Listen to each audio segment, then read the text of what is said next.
This is my latest sculpture. I call it Summer Rain.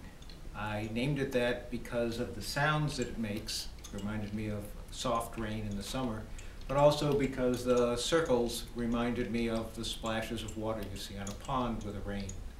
It's powered by two springs, a lower spring here and an upper spring over here. It runs for a little bit less than 8 hours on winding.